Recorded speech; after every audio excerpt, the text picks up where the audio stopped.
Circuit, up in the Thome area. And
That's true.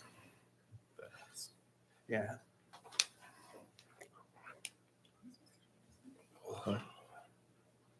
Let's see if my email works. I plugged it in and I forgot to turn it on. No, I haven't heard from Kevin. Yep. She fixed it on Friday. I was here for over an hour.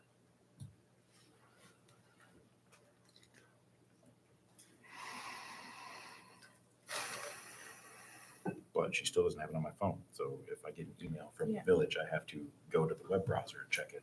Otherwise, my work email goes away. Nope. Well- I will keep my work email. Thank you very much. Let's try logging in on my phone and it wouldn't let me. All right, close enough. I'd like to call the Village of Middleville Council meeting to order. Rhonda, may I have roll call, please? Mike Kramer, Here. Steve Baldry, here, Robert Bishop, Here. Richard Hamilton, here, Mackenzie Peters, Kevin Smith, Ann Williams. Here. I would like to make a motion to excuse trustee Smith and Peters. support. We have a motion with support to excuse trustees Smith and Peters. Any further discussion before we vote? Hearing none. All those in favor? Aye. Opposed? Motion carries. Please rise for the pledge.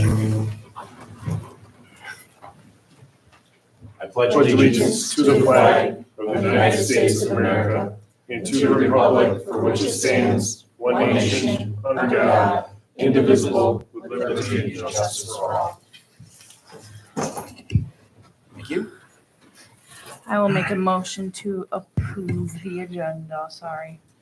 You are welcome to do that, but we do need to amend it. Oh, Yep. never We mind. have amendments. We need to remove item, I'm gonna find it out. 13H. Yep.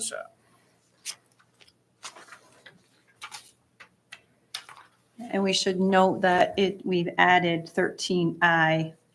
Which is gonna be the new 13H. When we're done. An amended agenda. Mhm. I will make a motion to approve the amended agenda. Support. All right, we have a motion to approve the newly amended agenda. Any further discussion before we vote? Hearing none, all those in favor? Aye. Opposed? Motion carries. Consent agenda. I will make a motion to approve the consent agenda as written. Support. We have a motion with support to approve the consent agenda consisting of the approval of minutes for the regular council meeting of February 28th, 2024, the approval of minutes for the M-Count meeting of March 5th, 2024, and the approval of bills for March 6th, 2024 for $103,556.83. Rhonda, may I have roll call, please? Steve Baldry, Aye. Robert Bishop, Aye. Richard Hamilton, Aye. Ann Williams, Aye. Mike Kramer. Aye. Motion carries. Public comment? Anybody has something they'd like to discuss, please take the podium.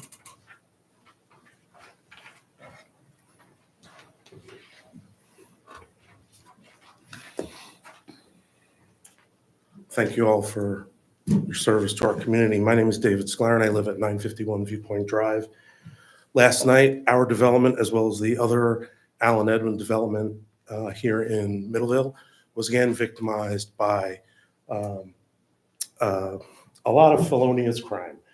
They stole vehicles, they broke into vehicles, they went up to people's front doors. This is becoming worse and worse.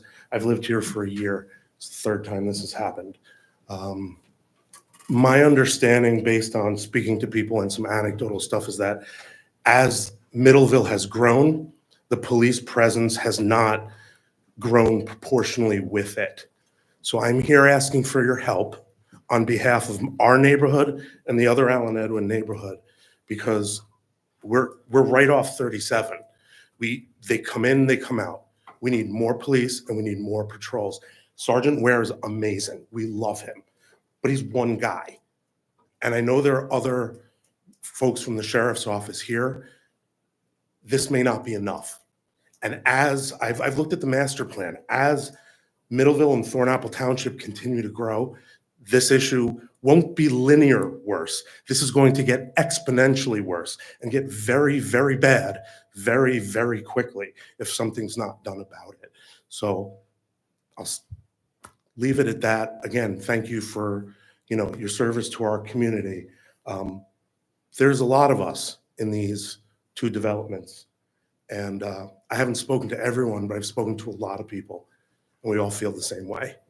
And we're in the process of getting organized neighborhood watches, and we'll have a little bit of muscle that way. I'm from New York. I'm choosing to handle things a little more Michigan tonight. We moved here from New York City for a safe community, and I back up to a cornfield right now.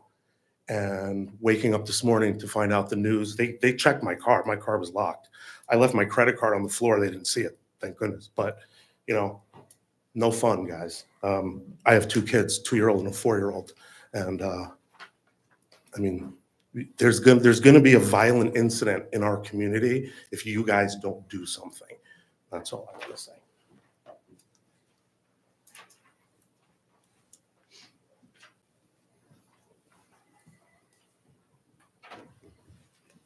Anyone else?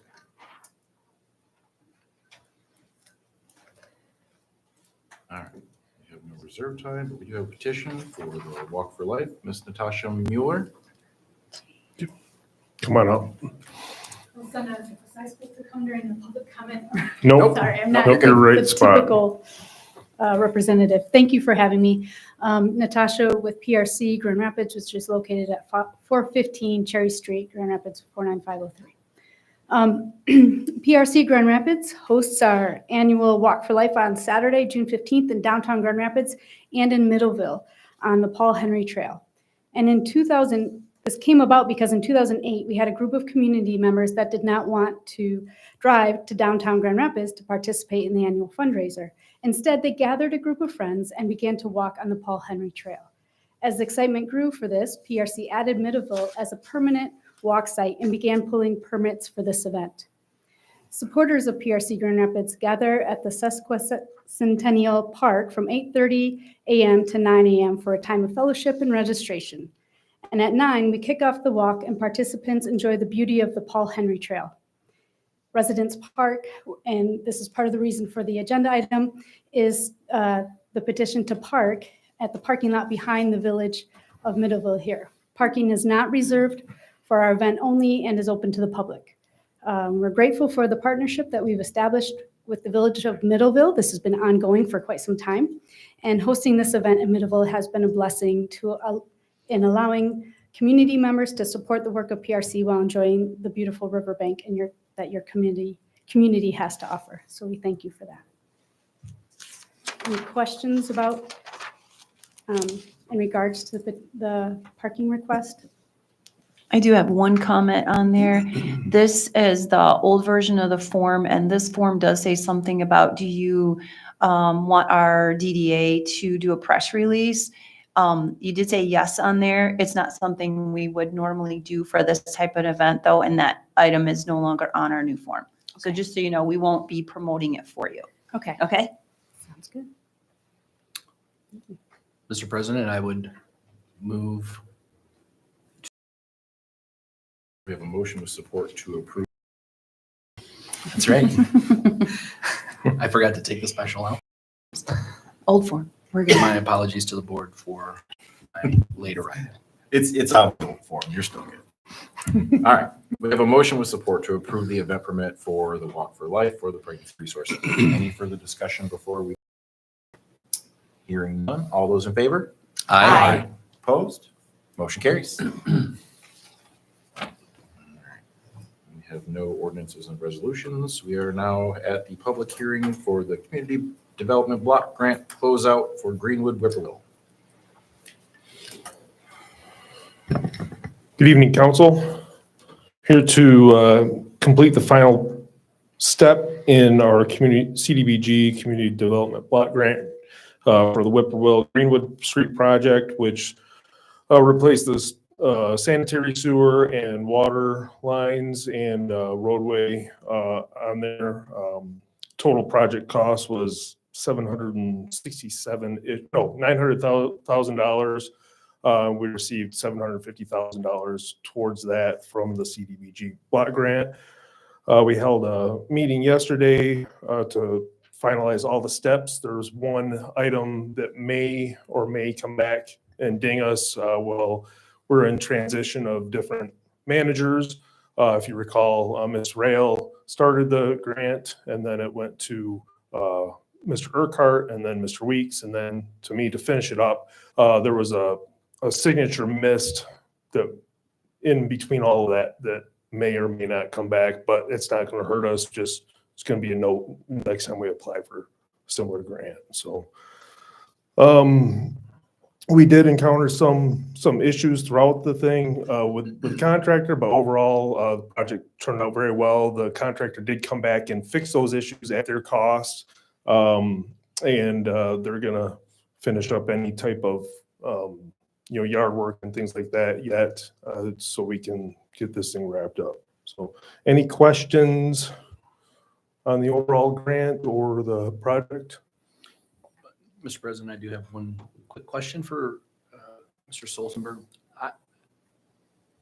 Just for clarity and probably a little backstory on when did we apply for the CDBG grant? In 2022. I think it's on here. The bid opening was March of 2022, so I believe the actual application was probably before. I don't have that in front of me. Source. Yeah. Okay. Okay. All right. Any other questions? That's it. Now's the time you should open the public hearing, Mr. President. I will now open the public hearing. If anybody would like to speak. Going once, going twice. I will now close the public hearing and reopen the village council meeting. All right. Any other questions on the board? This does not need any sort of approval by the council, so we just needed to hold the public hearing and then submit documentation that we held a public hearing and any comments that were submitted. So, Okay. all right. All right, we are all set with the CDBG grant. We're moving on to staff reports. Yep. Craig? So the only addition I have to my report here is I sent everybody a copy of the traffic study for Green Lake Road and Bender. We had a meeting with Sergeant Ware, the school, Alec and myself. And Alec is going to bring to you next meeting a proposal to add a crosswalk near Lee Elementary. The school has agreed to pay for that. However, we're going to upfront the cost and do all that, that sort of thing. And then some other suggestions for subsequent to that, that report. So that'll be coming forth next meeting. Any questions other than that on my report? I'll let Alec come up to the podium because it's probably more of an Alec question anyway. So anybody else have questions for Craig? All right, thank you. Okay, thank you.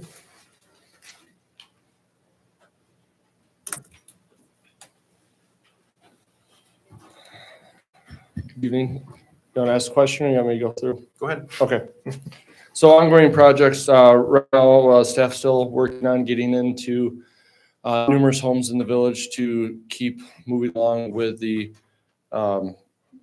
service line replacement. Currently, we have 12 services that are into the contractor waiting for bids back. So as we get the bids back, we're going to give them the green light.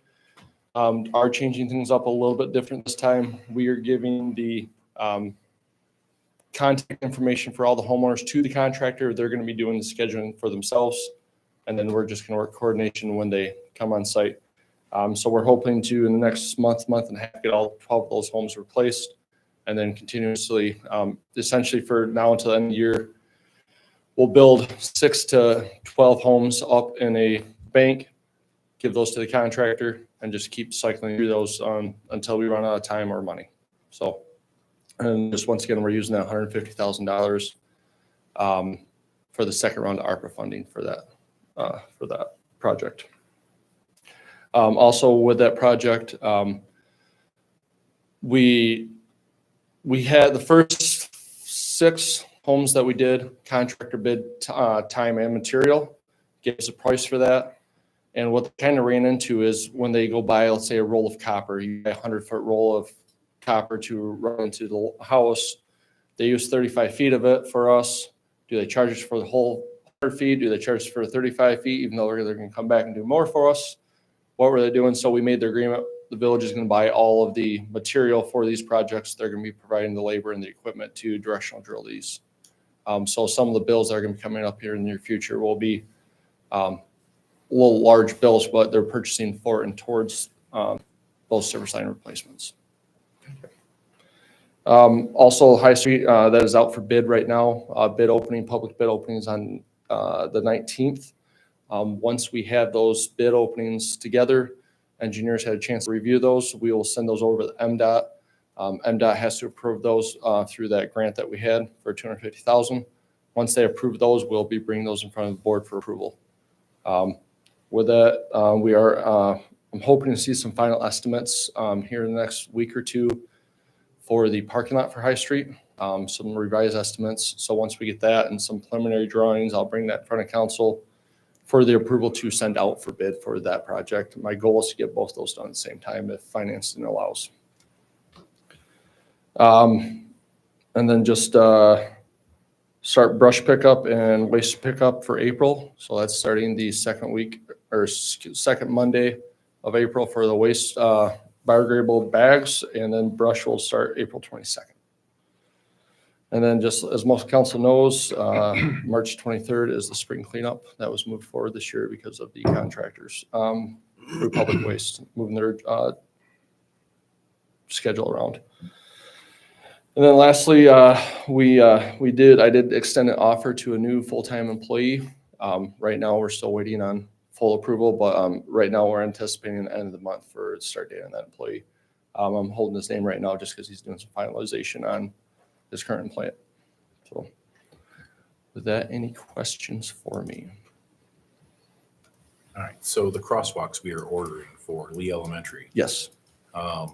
it was mentioned in the report they would be even more enhanced than the ones we already have, where there'd be something below grade, like in the concrete. Is that what I was reading on there? I don't think so. I don't believe so. Are you talking in the report for the traffic study? Yeah. That report, traffic study report was referring to the intersection of Bender and Greenwood. Because that one's getting it. So what kind of lead? Well, we're We're not, still looking. yeah, we're not proposing any more enhanced crosswalks. That's what the engineers were proposing.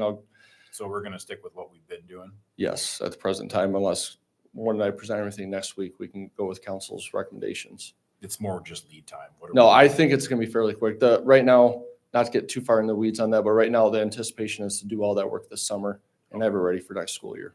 Okay. With coordination with the school and us. Ultimately, we would just be buying that because we have the connections to buy it, and then we'd bill them and they'd reimburse us for that. So And did we ever get the one for Bradford White? we have it. It's here and it's on my radar, and hopefully in the next month and a half, we're getting installed. I know we So- waited a long time for that. Yes, That's why so- I was asking. if we- Yep, nope, Okay. that's here. It's ready to go. So, Okay.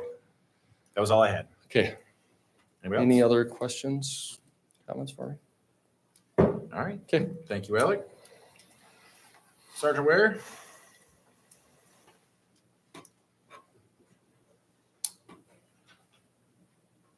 Good evening, everybody.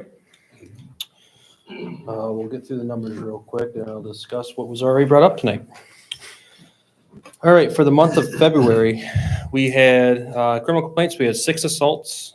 We had 3 larceny frauds, 1 break-in and entering, 1 criminal traffic. We had 1 OWI arrest, 4 MIPs, 1 malicious destruction of property, 1 violation of Controlled Substance Act, and we had 1 CSC. For our non-criminal complaints, we had 8 civil disputes, 10 suspicious situations, 8 general non-criminals, 5 general assists. We had 17 traffic parking related complaints, 1 animal complaint, 4 abandoned 911s, 3 lost and found properties, 1 alarm, 1 suicidal subject. We had 6 crashes, all property damage, no injury, with a total incident count of 83. We had 50 traffic stops with 12 citations issued. We had 0 ORV stops or complaints. Our estimated police contacts was 70 automobiles, 318 persons. Community policing contacts was 54. We used 24 hours of comp and 12 hours of sick time. Questions on the numbers? Okay. So I want to make a kind of a public service announcement about what happened last night. We did have between Seneca Ridge, Rolling Oaks Town Center, and Misty Ridge, we had at least 30 cars gone through, 4 cars stolen out of the village. 1 car was recovered close by home due to it being a non-drivable vehicle, yet they somehow managed to get it started and down the road a little bit. So it would have been 4 vehicles out of the village, but the one just wasn't able to go. 1 vehicle was recovered after a pursuit. We do have several subjects identified as a result of that, so we do have progress moving forward. But I want to make sure that it's loudly, clearly stated, as it was last year in the summertime, that all these were unlocked vehicles and vehicles with keys in the vehicle while it's unlocked. So yes, this is a very safe area. I am proud to say that. I think the numbers clearly state that. I am glad to hear that there are things like neighborhood watches trying to start up, because that has a huge benefit for us. We have 1 deputy that works at night and he was out and about patrolling, just in the wrong part of town. These guys were in and out in all those neighborhoods in less than an hour. Stole 4 cars, got into at least 30 other cars in less than an hour. If it wasn't for somebody waking up and hearing them steal their car, they would have been long gone, and that pursuit probably would have never happened, and we would have never caught somebody. So when the neighborhoods can help, it helps us. I've received at least 10 videos from Ring doorbell cameras, other Ring style cameras off houses, which has been an extreme help for us in identifying who these people are. And hopefully that will make swift justice. But at the end of the day, it still comes down to, please keep your valuables out of your cars at night and please lock them. Sergeant Weir, were these same suspects involved in Kentwood auto theft as well? Or I don't have that Neighborhood information. burglars? I can tell you they're part of a much bigger crime ring. Mhm. They are not locals. They are not from this area. They are from the state, but is a much bigger crime ring. And Middleville just happens to be literally in the middle of Battle Creek and Grand Rapids, which is how we got our name. And it is a stopping ground on the way to and from. And as it was noted, Misty Ridge is right off 37 with a big pretty sign, and they know it's a white collar neighborhood where there's not a lot of people out at night. It's a target area. Town Center, exact same way. My personal thoughts, I think it's more related to the marijuana dispensary break-ins we've had. And when they saw the flashing lights out from BOCO, they took a left-hand turn and went into the neighborhoods instead. It most likely would have been another hit on BOCO, which has been an issue. They now have their own security card out there 24/7 when they're not open. And it's got flashing lights. And I think that deterred a break-in last night. Unfortunately, it pushed it into the neighborhoods. And now we have several victims versus one. It is nice to see that they're parked up next to the fence so that they're not annoying the neighbors. Yeah, depending on who's there. Some nights they do that. Some nights they're right out in the middle, but. So, anybody have any other questions or? When your trees mature in the front yard, it helps get that extra angle on them. Not saying that, it's nice to have a camera tree, but if you have a camera tree, you can get them from 2 different angles, sometimes 3 if you get the doorbell and on top of the garage and from the tree. Yeah. I know Prime Days are coming up. You can get a lot of Blink cameras for next to nothing. Last year, our camera call was the video that got the conviction. So we love Sergeant. I'm just trying to say that. I'm just, one guy can't be everywhere. The deputy last night was a great officer, but, can't be everywhere. Not Dr. Street. We love you too. I'll take it. Any other questions? I have one that you might not know the answer to. When we had the robbery at the bank, an officer saw the cameras on our house and stopped to ask if we had video of the vehicle coming by. In that conversation, they said, if you do have video, you may end up getting subpoenaed to come down to testify. But they were looking at making changes so that the police could just use the videos without having the homeowner testify. Has that changed? As far as I know, if somebody provides us with video, all they're gonna have to testify to is that they provided us the video and that it was on their house. Okay. That would be the most they would ever have to testify to, unless they happen to have, get the alert on their phone and all of a sudden it's like, whoa, somebody's trying to break in my car, and they run out and confront the person.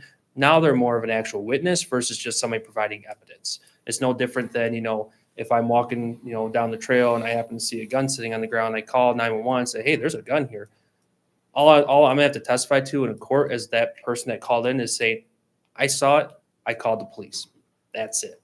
So in the event that somebody's concerned about that, most of the time, we don't need them to come and testify. They still get put on a witness list because they did provide evidence to us.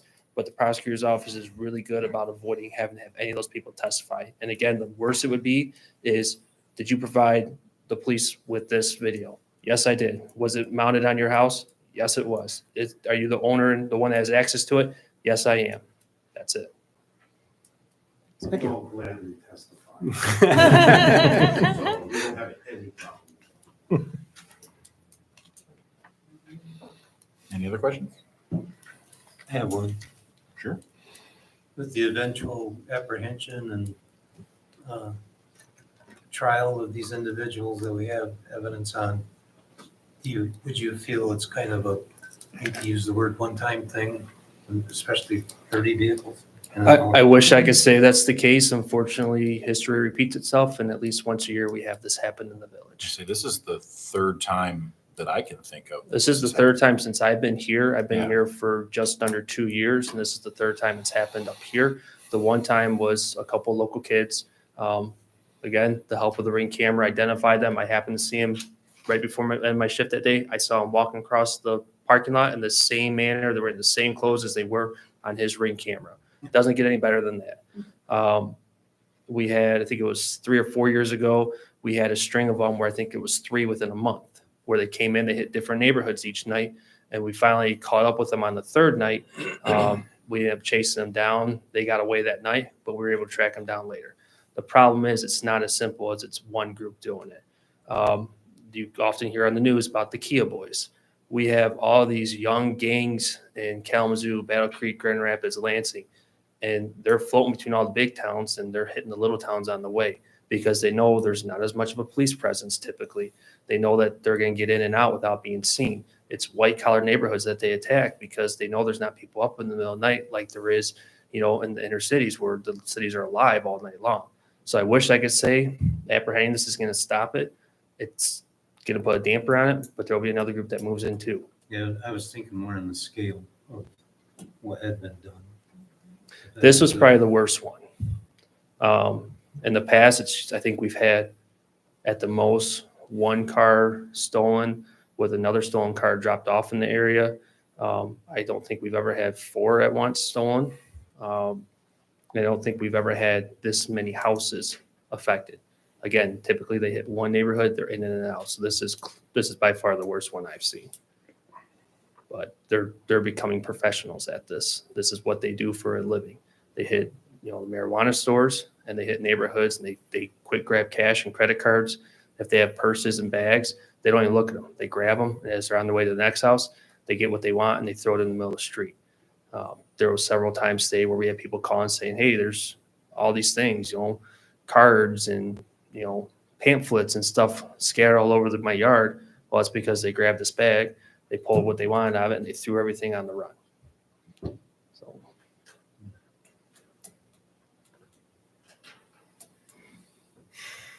Any other questions? All right, thank you.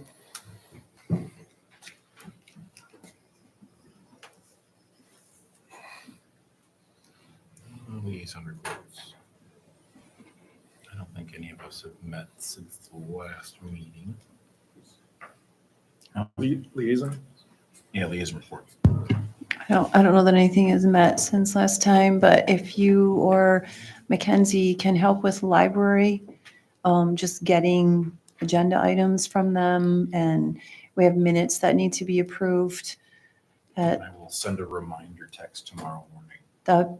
Yes, because we've already done what we do. So there are two months worth of minutes here to be approved. And so we're going to have to coordinate that so that it gets signed off and left for Kim or I. Okay. So, yeah. Library, minutes and agendas.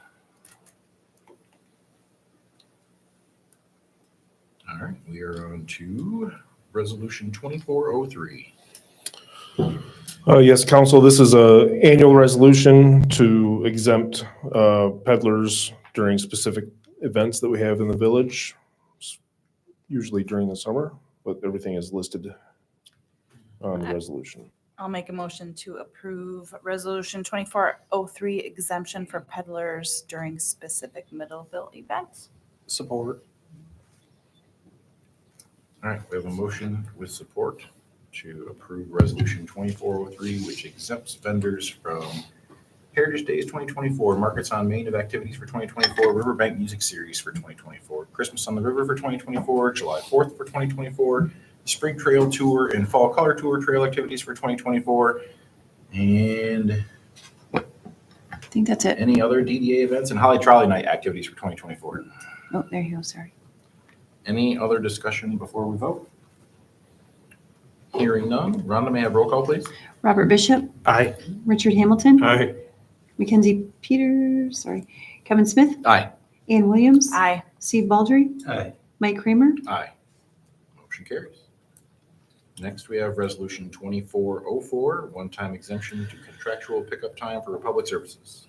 Yep, so this is actually 2 resolutions, 2404 and 2405 regarding the Do 20. separate Yep, motions. 2 though, separate please. motions. Well, that's item C is 2405. Oh, excuse me. Good point. So this is annual for our spring cleanup, so people can put stuff out at the curb without getting a ticket by our code enforcement officer, essentially. Mr. President, I'd like to approve Resolution 24-04. Support. We have a motion with support to approve Resolution 2404, one-time exemption to contractual pickup time for public services designated residential refuse waste hauler for annual spring cleanup on March 23rd, 2024. Any further discussion before we vote? Hearing none. Rhonda, may I have roll call, please? Richard Hamilton, Aye.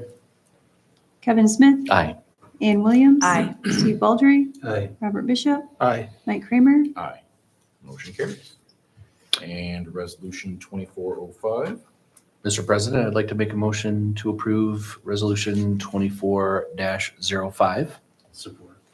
We have a motion with support to approve Resolution 24-05, temporary suspension of enforcement for trash, litter, or junk ordinance during spring cleanup. Any further discussion before we vote? Hearing none. Rhonda, may I have roll call, please? Kevin Smith, Aye. Ann Williams. Aye. Stephen Baldry, Aye. Robert Bishop, Aye. Richard Hamilton. Aye. Mike Kramer. Aye. Motion carries. All right, now we're on to Michigan class. Yep, this was presented last week at the Committee of the Whole meeting by Jeff Anderson, the investment principal at Michigan Class, asking council's permission to add them to our investment roster so we can start earning some funds on some of the taxpayer dollars that are in our bank accounts, so we can, hopefully spread that out a little bit better and maybe have a little bit nicer budget moving forward, so. Mr. President, I'll make a motion to accept the recommendation to include Michigan Class on our investment roster. Mr. President, I'll support, but I do have Any questions? Couple We have a motion questions. with support. Any further discussion before we vote? I have a question. Right. It says here in our background that we received 97,000 in interest from Huntington Bank, Right, over, but on the 1099 that's attached, it was 9,207. so we had 87,000 in, from savings, and then we received separate interest from the checking, which isn't very much, and then also our CDs. How many are left? There's one CD in Huntington, and we have one with Thornapple Credit Union also. Yep. They earned 97,000 in interest.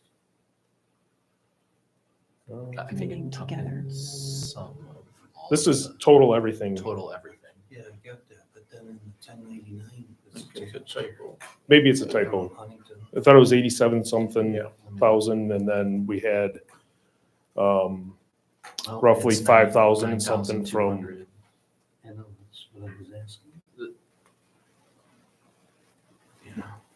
That makes sense because we only have the one and we don't. we've got two CDs. We've got one with the Thornapple Credit Union, and one with Huntington. I think we earned just shy of 4,000 with Huntington last year on our CD, and I think close to 5,000 total. So there may be a typo there, Mr. Baldry. Yeah, because that's not it might be 9,700. Another question that I have is, what's the load on this with regard to management fees and so on and so forth? So it looks great. I believe they earn a percentage of the interest earned. Yeah, do you know what that percentage is? So they don't give us the full earnings, so they take, so I don't know exactly. So let's say it was 6% is what the thing total earned, and then we get 5.5% of that. They take a 0.5% or whatever. I mean, Something like typically, that whenever out there's there. a Yes. there's a Yes. management fee Yes. for doing Yep. such a thing, Yep. but Yep. it doesn't. It goes reverse, so It can be fairly sizable if, depending on the amount of money that we're providing to them. Yes. That's the only reason why I asked, because that could be, 0.5% of. 0.5% Yeah. times $4.5 billion that they have in there. Yeah, that Yep. adds up quick. Yeah. Yep, the percent that they offer, they share that with us, however much they're paying out every month or every time they amortize that. I look. My only question. They make the money reason why- on the Yeah, margins. and the purpose of my question really truly is, there's a lot of fund management opportunities. This, obviously, it looks like they target municipalities, so, Mhm. which is great. And I'm sure we could get great references from everybody that participates with Yep. them. It's just in general, just as a fact check, and obviously to look at other market opportunities as well, in the spirit of transparency, just to look at other opportunities as well, and that may have a lower management fee for municipalities or funds such as ours. Mhm. This is always great because it's pretty easy to engage and participate in. And certainly if we're earning something on our money versus nothing, it's always a great thing. But Yes. again, just again, in the spirit of transparency, just trying to understand like what we will give up out of those earnings to participate in that. Yep. Yep. So yeah, I'm not sure exactly what the percent. Jeff was here. I think he went through that last week, but He didn't honestly cover that part. can't remember. They rarely do. You have to really ask. You have to generally directly ask. I did ask them how they made their money, and honestly, I can't remember exactly. This what does was that. surpass what we're able to do right now. Yeah, For sure. So we're just adding them to. Yep. for us, if we're paying them that percentage fee to have them manage the money and they're taking care of it, and We're still ahead the for big sure. capture point on that one is our funds remain liquid. Yep. So if we have an emergency expense we have to spend it on, we can get the money out because it's one giant fund, For sure. and they can liquidate whatever CDs they need to, and it's all protected investment. Was the Yes. other thing that I had to. Yep. Because So- I had to Google it to figure out exactly what they were doing with it. Yep. Yeah, so everything is, yeah, they earn off of the, percent, and then they pay the percent that they quote every. Sure. And they make money off of ACH and Yes. transfers and wires and there's a back end load to That nearly stuff, everything they that do. don't charge for that stuff. Actually, there may be fees, it says on here regarding that. But again, and just I'm making this inquiry just simply for a measure of transparency, and it is taxpayer money, and we are doing better as a result of doing this, but there are fees attached to it, and it's always good to know what that looks like when anyone invests their own personal money as well. Sure. So right now, we're just making a motion to approve them as an authorized depository. We're not moving funds. But the policy would allow me to move funds at that point, once it's complete. You bet. Not mine. No? Question on the motion? No, All right. man, I'm the low road too. All right, we still have a motion to support. Any other discussion before we vote? We're ready to go. Hearing none. Let's do roll call.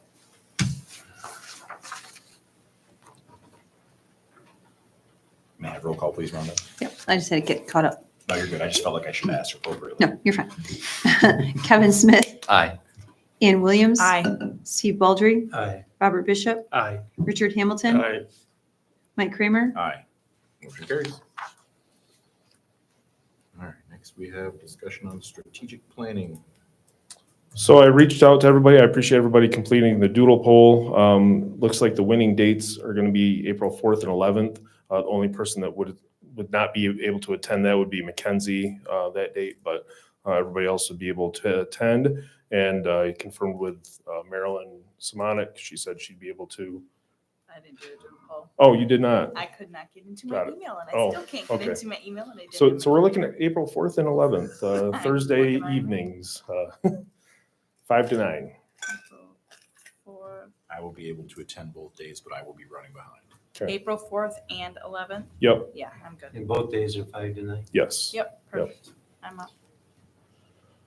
So I'll invite folks from the schools, from the Planning Commission, DDA, Parks and Rec to attend also, so we can kind of be on the same page and then present what we have right now for our capital improvement plan. And then it'll be almost a blank slate for you all, guided by Ms. Simonik at that point. So, but we would need a motion to approve the expenditure of the $4,000.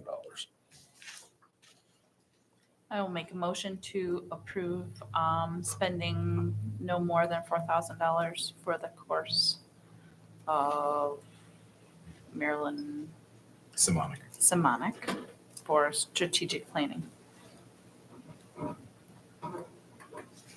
Support. We have a motion with support For someone. to approve the expenditure not to exceed $4,000 for 2 4-hour course sessions for strategic planning in April on the 4th and the 11th from 5 p.m. to 9 p.m. Any further discussion before we vote? Do you want all of those dates in there just in case something happens to the dates? Because Yeah, if you that's put fine. all those dates in there and then we have to change the date, would we not have to revote? Sir? We just need the We can leave approval all of the the, dates that are on yeah, there. just leave the That's dates, just fine. approval of the Yeah, I was gonna say, just expenditure. make the expenditure, but not the dates. Yep. You're gonna post them when they're. Yep. approved. Right, but what I'm saying is your motion should I will. only be the expenditure, not the dates. The expenditure and what it's for, but not the dates, in case the dates ended up, something happened and we had to change them. Correct. Okay, Well, it's Ann's motion. Are you good with that? okay with that? Kevin, you're And okay with that? I'm good with that. Okay, Yeah. thank you. We have a motion with support that has been amended by Rhonda. Any further discussion before we vote? Hearing none. Rhonda, may I have roll call, please? Ann Williams. Aye. Stephen Baldry. Aye. Robert Bishop. Aye. Richard Hamilton. Aye. Kevin Smith. Aye. Mike Kramer. Aye. Motion carries. All right, Grand Rapids Street Lift Station repair.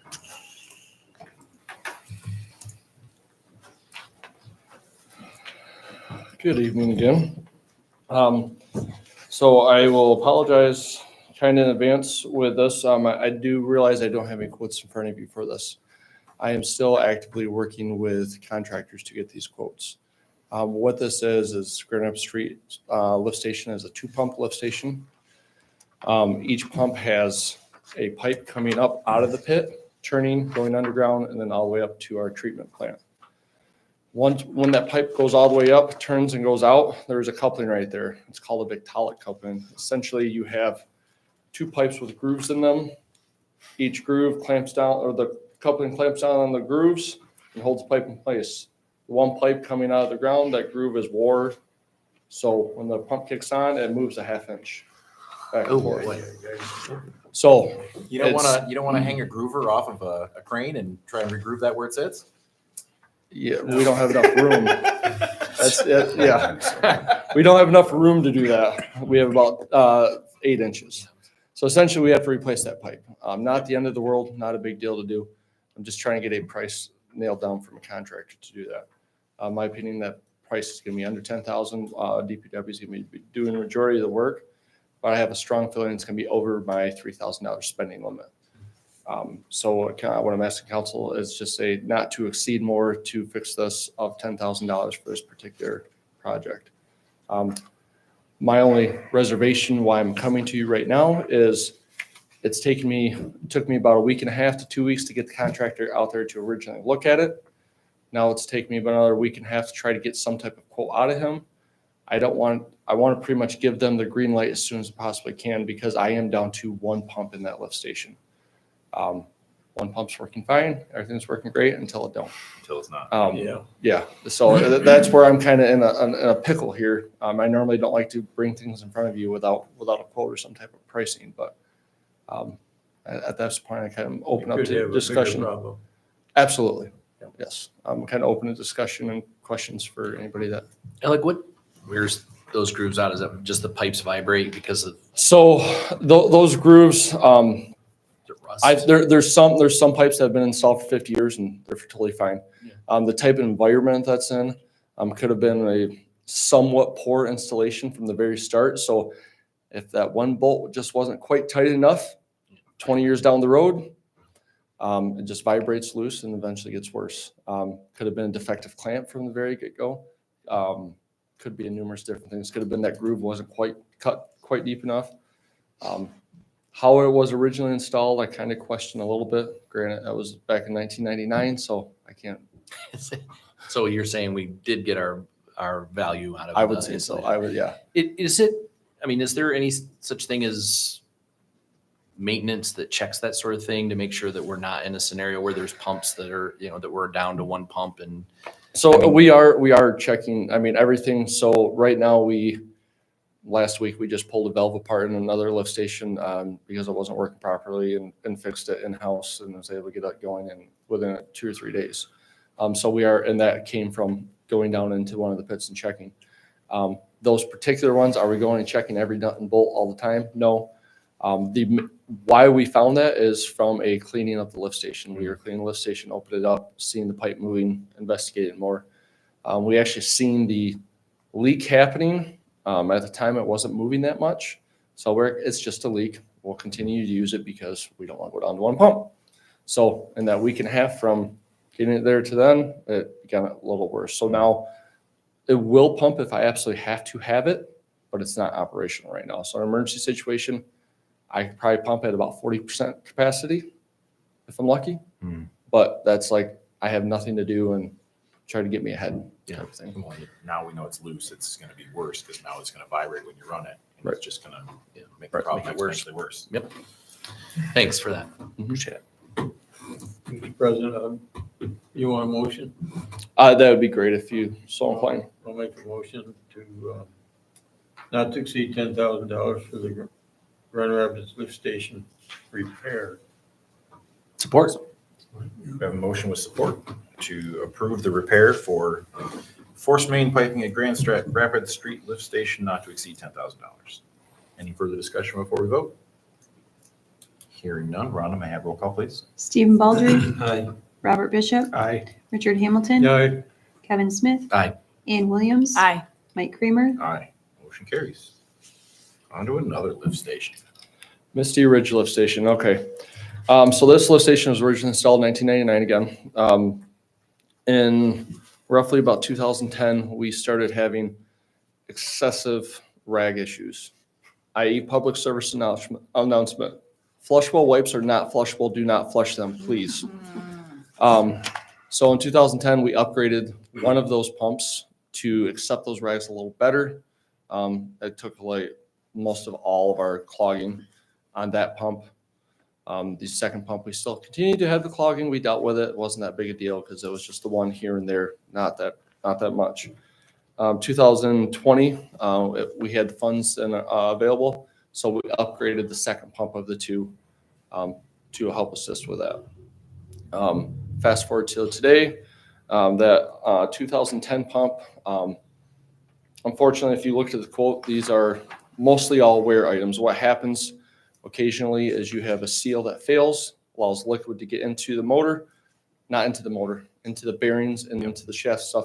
Once that liquid gets in there for a little bit, it tends to take out seals and different things. Thankfully, it saved the motor. The motor's not bad. The windings, everything on the motor are good. It's just the bearings, upper and lower seals. What's that? Everything else. Yeah, and everything else.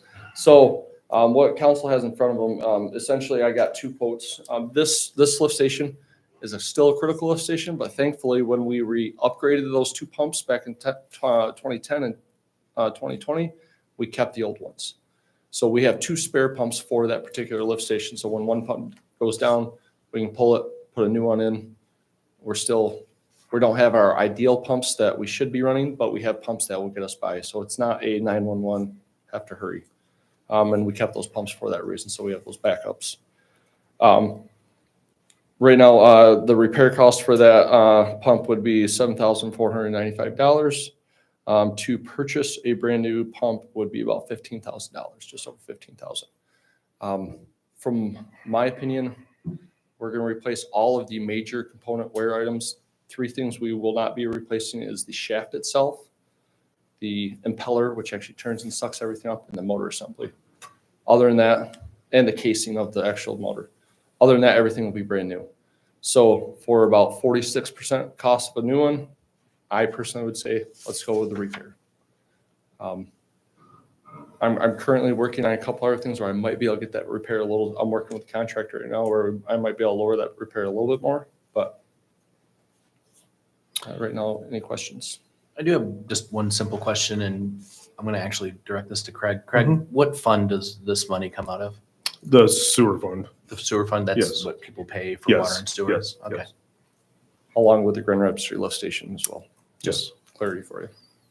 So these are just ongoing maintenance fees that continue to accrue over time as a Yes. result of people using water and sewer. And frequently. prime example, 10 years ago, Misty Ridge Lift Station Misty Ridge Lift Station was pumping about 15,000 gallons a day. Now it's pumping about 42,000 gallons a day. Grand Rapids Street Lift Station was pumping about 60,000 gallons a day. Now it's pumping about 110. It's a big increase in function. Are we still adequate for demand with the pumps that are in there? Yes. Okay. Yep. Yeah, common rule of thumb is anything, each pump, 6 to 8 hours runtime a day, you need to start looking at increasing. We're about an hour and a half to 2 hours a day. So, per pump. Awesome. Thanks, Alan. Oh, I would like to make a motion to consider approval. Or, go ahead. If I could. I read the rebuild report on this. Mhm. That's my background. Yes, sir. It looks like they're doing a very good job. They're gonna grind the pre-chrome and grind the bearing journals and everything on it. As an old rebuild guy, it's the right way to go. And I also noticed 6 weeks from date of order would be delivery of the rebuild pump. You're looking at 16 weeks for a new one from the date of order. And one quote had $1,500 on it for their technician to come and install it, get it going Right. and so on. That covered either one. Yeah, so, and I'll be clear with that, with the rebuild pump, the install, we can do the install easy enough, we always do it. I would recommend going with it, us foregoing that money and us just doing it. With a brand new pump, if we were to choose to go that way, actually opposite, I'd recommend them coming into it, for the simple fact that it's a brand new pump, we want to make sure they're gonna cover it under a warranty, so if there's any issues right off the bat, Yep, let they're them here with start it. up. Yes. And at the rebuild facility, I did see it on there, but they'll run it in for a few hours. They gotta balance it anyways and stuff, so. Right. Okay. Awesome. Mr. President, I'd like to make a motion to consider or to approve the request. Am I doing the not to exceed? Yeah, you're doing the repair to lift station pump number 1, not to exceed $8,500. Yes, that's the one I'm doing. So I'd like to I got make a you. request to repair Misty Ridge Lift Station Pump Number 1 not to exceed $8,500. Support. All right, we have a motion with support to approve the repair for the Misty Ridge Lift Station Pump Number 1 not to exceed $8,500. Any further discussion before we vote? Hearing none. Rhonda, may I have a roll call, please? Robert Bishop, Aye. Richard Hamilton, Aye. Kevin Smith, Aye. Ann Williams, Aye. Stephen Baldry, Aye. Mike Kramer. Aye. Motion carries. And then, Mr. President, if I got one more thing, just in light of these last two items, I wouldn't need any answers tonight, just more of a consensus going forward. Particularly these two items brought something light with me. Right now, myself and Craig, are both of our spending limits are not to exceed $3,000 ever, period. Some rare emergency situations, I'll give you an example. 5 years ago, we had a sewer main collapse on State Street. I can't get council approval. I spent about $23,000 in 24 hours. Is what it is. So on the emergency situations, I think, I just gotta do what I gotta do. But on the critical infrastructure type things or the very highly time sensitive things, there's certain things where in today's day and age where everything's going higher and higher in price, $3,000 is getting a little hard for us to keep. So I'm not maybe leave my spending limit alone, but would there be any consideration of increasing Craig's? And I'm kind of looking for consensus, and you guys, I'm open to any questions or do whatever research I can going forward for that. What would that number be for you in terms of? Right off the cuff, I mean, to alleviate a lot of these little things like that, I was thinking 10. 10,000. For emergency repairs to vital infrastructure. So that Yes. could be a plow truck that goes down, Lift station pumps. Time pumps. sensitive repairs to. anything that needs to be done right away to make sure we're not, Things that might be compromising service. I mean. happen on a obviously, Monday and then we don't have a meeting for 2 weeks or something like that is what they're Yeah, already just looking at. Yeah, or we just get done with the the second council meeting, and then there's 5 weeks or something like that. Or if I need it, whatever. I think Makes sense. if this were to hit the next village council or the MCOW, And it certainly makes would. sense If to we, me, if we polish the wording and put it into a motion for the next meeting, we can do that. for sure. Okay. I just want, before I went through it, and I just want to make sure you didn't want me to do any more research or checking on anything before I went through that, and at least see if you would entertain the idea. And recommendation from me is 15, and I would even say 20 if you're looking at, in the case where we lose 2 pumps, that's or 20 grand right out of the base. Sewer main collapse and we have to tear the street up and get it patched back up before people are driving on it. Yeah. Well, and I guess I'll be clear on that, and unless council tells me different, when I look at an emergency, that sewer main collapse, well, let's use that. When I look at an emergency, I'll ask for forgiveness later. On certain things like that, I'll ask for forgiveness later, and I'm sorry, I just spent $150,000. This is why I did it. On certain things, but when there's a time-sensitive thing, when I have a day or two to make things happen, that's where I'm looking at, is where I have 2 or 3 days to discuss things and figure things out, get some quotes around, but I still want to, like the Grand Rapids lift station, prime example item. I mean, I think, and my logic is simply this: there are moments in time where we have sometimes 2.5 weeks before meetings, and not only does that create a situation where we don't or aren't providing formal approval, but we're also delaying getting a contractor, and it could potentially add a couple of weeks, or it might move us in the schedule on a contractor where all of a sudden it could have been a 3-week window to repair, and then if we wait 2 weeks, it could be 6 or 8 weeks, just Absolutely. given the time of year. So I think that's really prudent for us to just empower Craig to be able to make that decision, and certainly, I think, $20,000 certainly would cover just about anything I can think of for the most part. So that might be good verbiage for the request next time. Okay, I'll get that squared away. Thank you. Yeah. All right. Lease vehicle purchase. So we're gonna do the roof? Nope, we pulled that. That is the amended part of the amended agenda. Okay. We require more information. to make a good Yes, we decision. need more information on the roofs. Very good. Amended. Speaking of more information, I apologize for the Michigan class stuff. So I did not have a typo. We did earn 97,000 last year. However, that was only one 1099 of 3 or 4 that should have been in the packet. It was odd that the Yeah, numbers were. the not same. everything was there. So I apologize for that. So Is it possible to, just so that we have it in the packet online, is it possible to add those to the Yep. packet? I So thought that they for were in public the viewing? MCOW, and maybe they didn't get transferred over or something, but we'll get it figured out. So Good. Get that to you. Yep, sure. So police vehicle purchase, as you recall, we added 1 additional police officer for this year, and they were finally hired. As you know, there's a shortage in people wanting to go into that line of work, unfortunately. But we did hire somebody, and they started earlier this year. So along with that, we have in our capital improvement plan to purchase a new police vehicle every 2 years and retire one of the older vehicles every 6 years. So that would give us, with this purchase, would give us 3 total vehicles owned by the village, rotate them out every 6 years, and keep them in good, safe service as we move forward. Obviously, we budgeted $60,000 for this year, and prices have gone up significantly. So I'm asking for up to $80,000 for the vehicle and equipment needed to outfit it. So this is directly a result of the old equipment aging out. We can't reuse it anymore, especially since we're going to a different vehicle. Oh.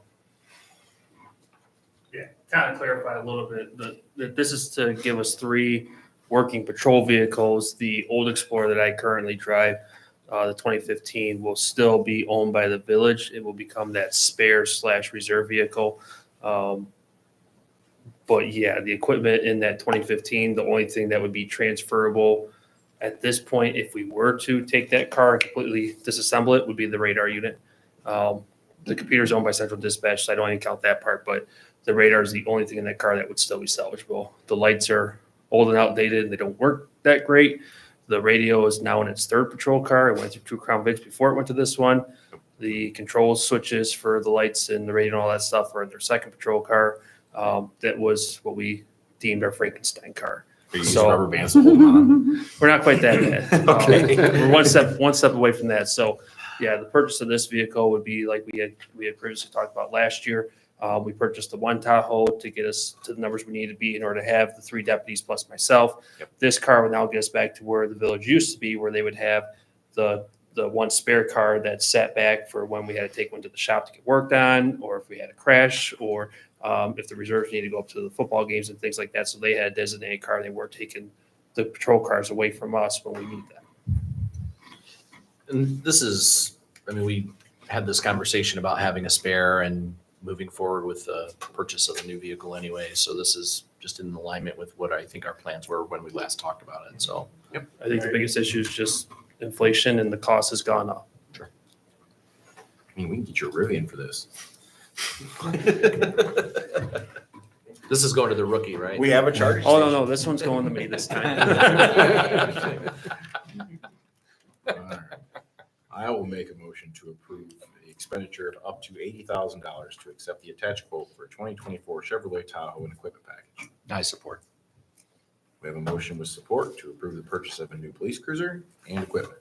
Any further discussion before we vote? I have a question for Sergeant Weir. Sure.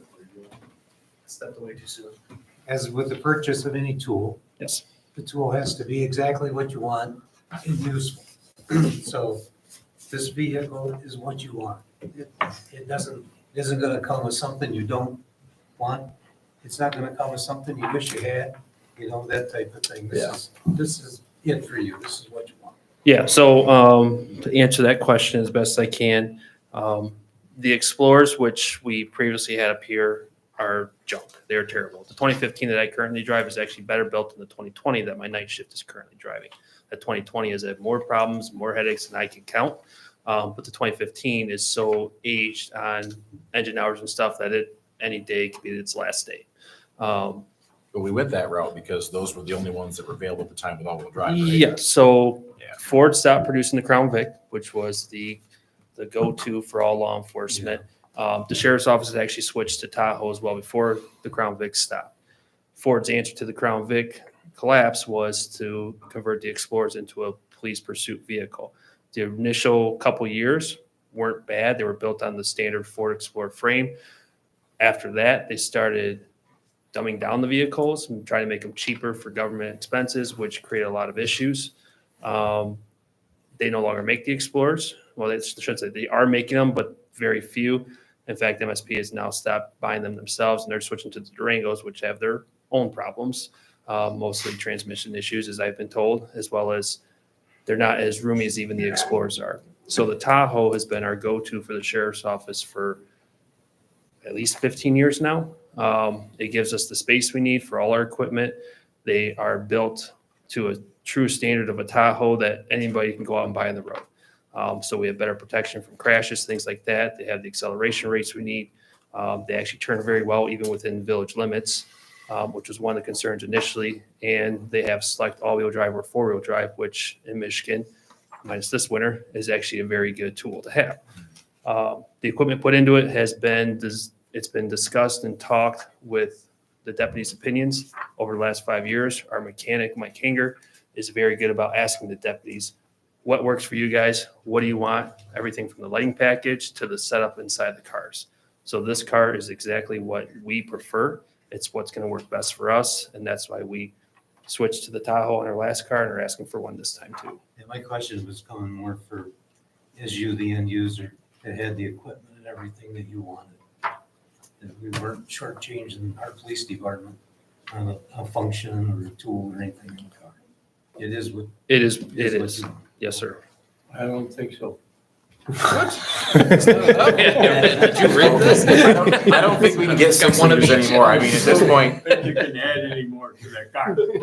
I mean, he's got more Bluetooth chargers than I do. Well, trust me, we could add a lot more to that car that we have not done. It has a steering wheel too, by the way, urethane. I installed the machining center on aircraft carrier, and I did have to explain the $300 toilet seat and the $400 hammer, because it was done to the spec of the military for the spot that they had to put it in, it was one on.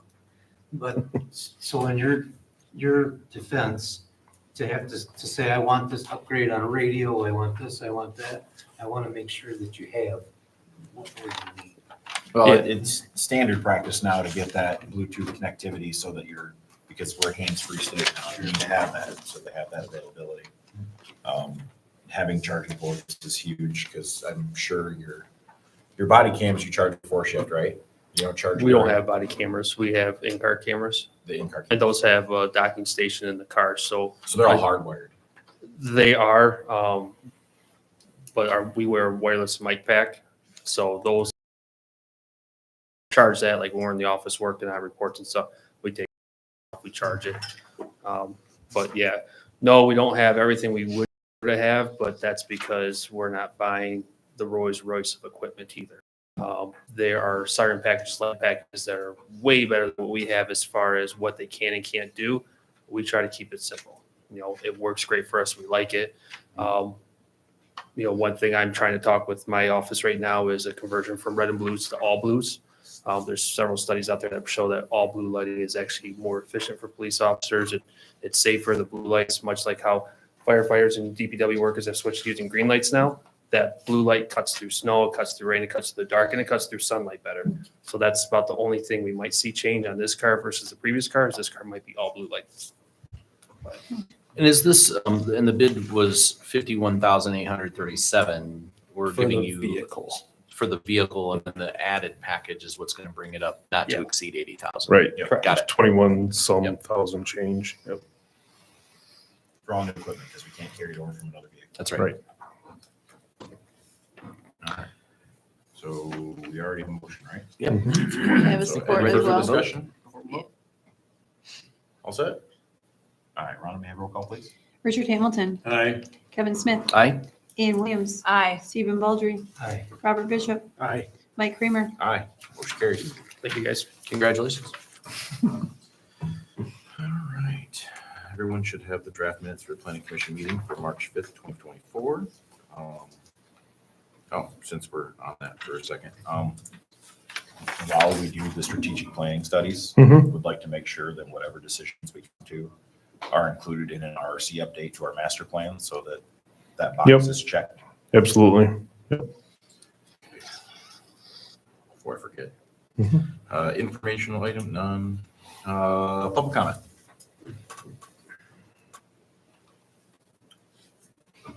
All right. Final council comment. Anybody will start? Dick? Yeah, since the last meeting, and we had that long discussion about ATVs, ORVs. That's been weighing pretty heavy on my mind in terms of what constitutionally is guaranteed for the people of our village, and that's domestic tranquility. And I don't see anything tranquil about ORVs running all over the town. So I'm pretty concerned about it. I'm also concerned about the ordinance as written, and to be modified is going to be so complex. We can't enforce the one we have now. We'll never enforce that one. That's my word on that. That's all I have. Okay. Mr. Bishop? I have nothing. All right. Mr. Baldry? Just on the ORV again, I wasn't here when it was voted on to be changed and so on and so forth. Having said that, my focus was on safety. If we're gonna allow that to be a non-licensed vehicle on the village streets without insurance, so on and so forth, that at least the occupants should be wearing safety helmets like they should be. and that type of thing. I think it's going to be a burden on our law enforcement to enforce that. And we can rewrite that and look at it again, which we're doing. And again, I'm not 100% against it, but I am really concerned about the safety of it. Anything else? Good, Steve? All set? I almost said, Okay. that was it. Mr. Smith?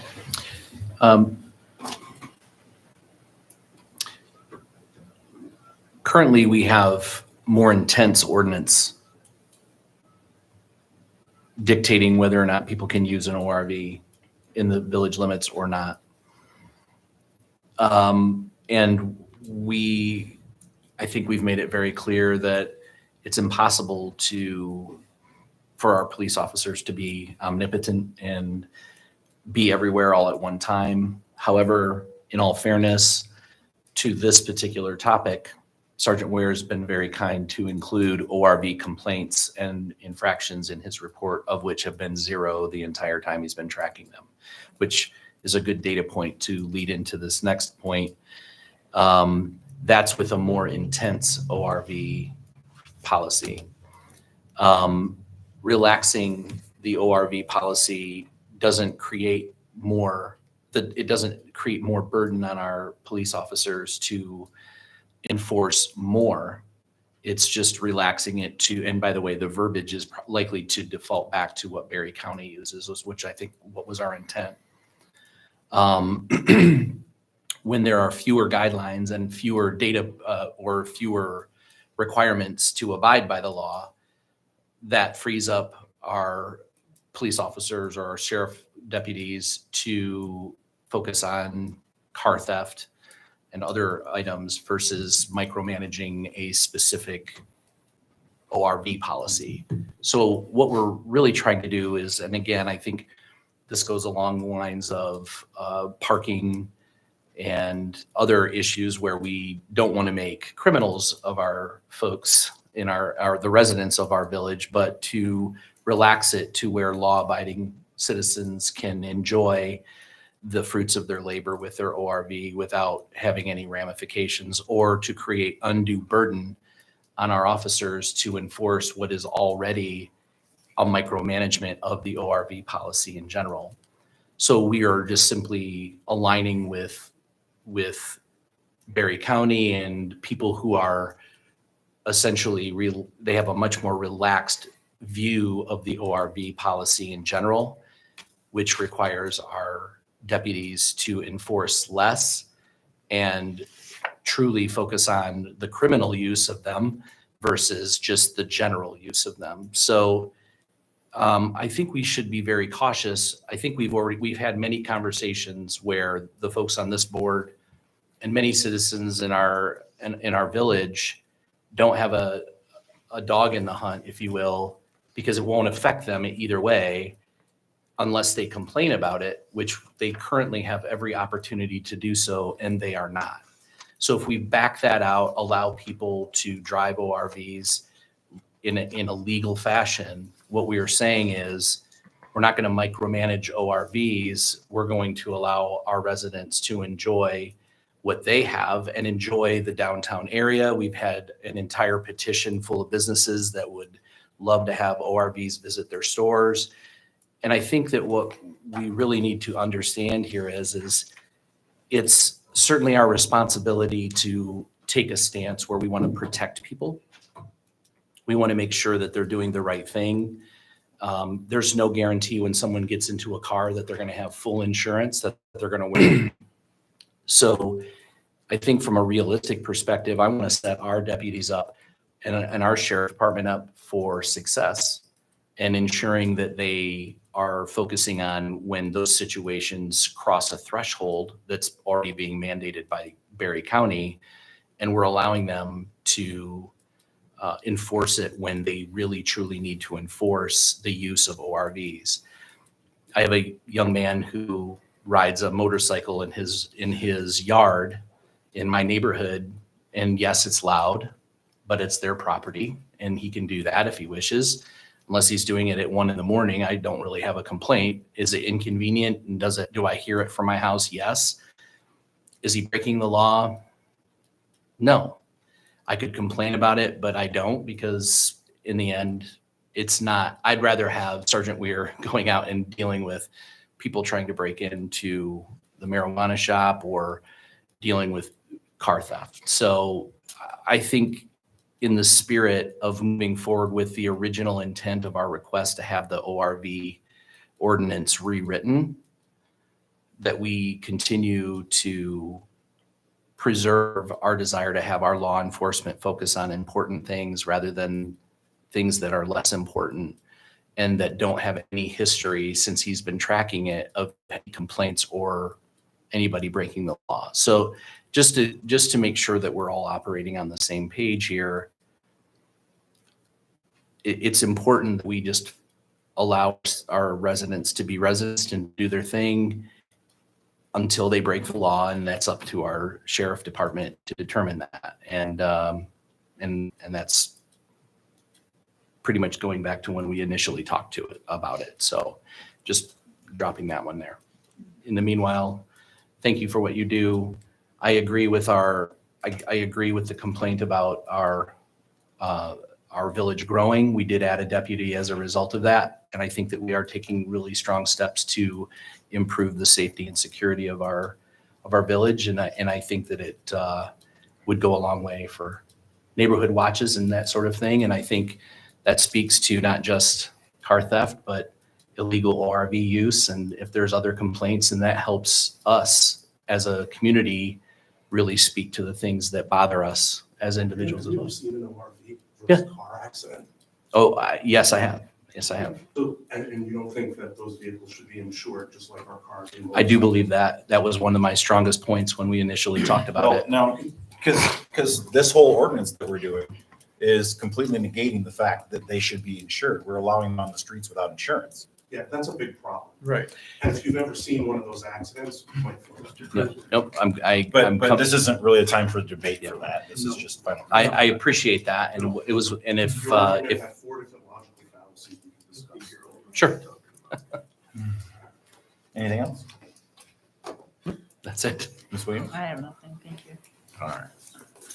Well, I've made my stance on ORVs known for a long time over the years. If you're gonna use the streets, you should share the burden that everybody else shares. If you're gonna be on the road in traffic, you need plates. We made that ordinance crystal clear and super easy to enforce. And since then, we've been nothing but muddy it up. We've made it a nightmare to enforce. Now we gotta make sure we're inspecting roll cages and spark arresters like we used to. Like you can say in Sergeant Ware's term, we haven't had issues, but we have. We've had plenty. We got kids that should be in car seats that are hanging off the back of golf carts. I've seen 5 in the past 2 weekends driving around. It happens, but they seem to know our law enforcement schedule better than most everybody else. I mean, I get it. I mean, if you're not sure, drive down 179 right around Whitmore Road and just peruse the parking lot and see. Because I've watched that firsthand, and we don't want that here. That's for sure. That's a problem waiting to happen. I mean, this has happened in cycles. It's happened in the 60s and 70s. It's happened in the 90s. Now it's happening again. I mean, to say there's been no complaints, yeah, there's been problems. There's been a lot of problems over the years. History dictated that to us. That's why we haven't assembled a veto title in the first place, because it's been a problem over the years. I didn't even want to go down that road. We'll keep talking about it, and we'll keep wasting money on it, because ultimately it's $3,500 roughly for the average person to make their side-by-side street legal, but we're going to spend tens of thousands of dollars writing ordinances and laws to try and make a loophole. For law enforcement, yeah, I'm glad we've added a deputy. I'm hoping we can in the future add another one to try and to catch up to where we've been, because we hadn't reviewed our contract since 2000. And we started reviewing it. We need to get back to reviewing it, but we got to make schedules align. We're getting better at getting cruisers, even though cruisers are getting expensive. It's nice to be safe, but I travel a lot for work. I see a lot of neighborhoods where that's not the case, but I still lock my cars. I still put cameras up outside. I lock a plow truck that I don't even know if I have the door key for it, but I lock it. So even though we're in a relatively safe community, take those precautions, take your keys inside, hide your valuables, lock your cars. Do the best you can. Neighborhood watches are going to be huge. I mean, volunteers drive that. And this community could definitely use a lot more of those. So I applaud your efforts for that. We really appreciate it. Because there's only so much we can do. But as a neighborhood watch, obviously work with Sergeant Ware on that.